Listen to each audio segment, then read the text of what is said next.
আমি কোনোদিন আপনারা দেখেন নাই 25-26 বছরের ভিতরে আমি কোনোদিন কোনো বক্তব্য দিতে কোনো কথা বলতে, কারণ আমি গান গাইছিলাম 92 এটা তুমি আমি দোষী হয়েছি, যার ফলে আমাকে আপনারা দেখেন নাই। কত বছর দেখেননি বলেন, প্রত্যেকের টেলিভিশন শিল্পগুলা আমার নাম গন্ধও নাই। আমাকে বাতা পাইতে আমি বাতাটাও আমি মানে বন্ধ করে দিয়েছে।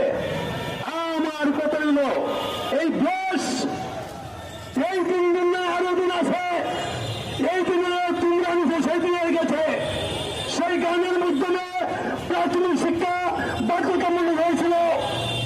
ওই সব কি অন্যায় কি বিএনপি আমল হয়েছিল 92।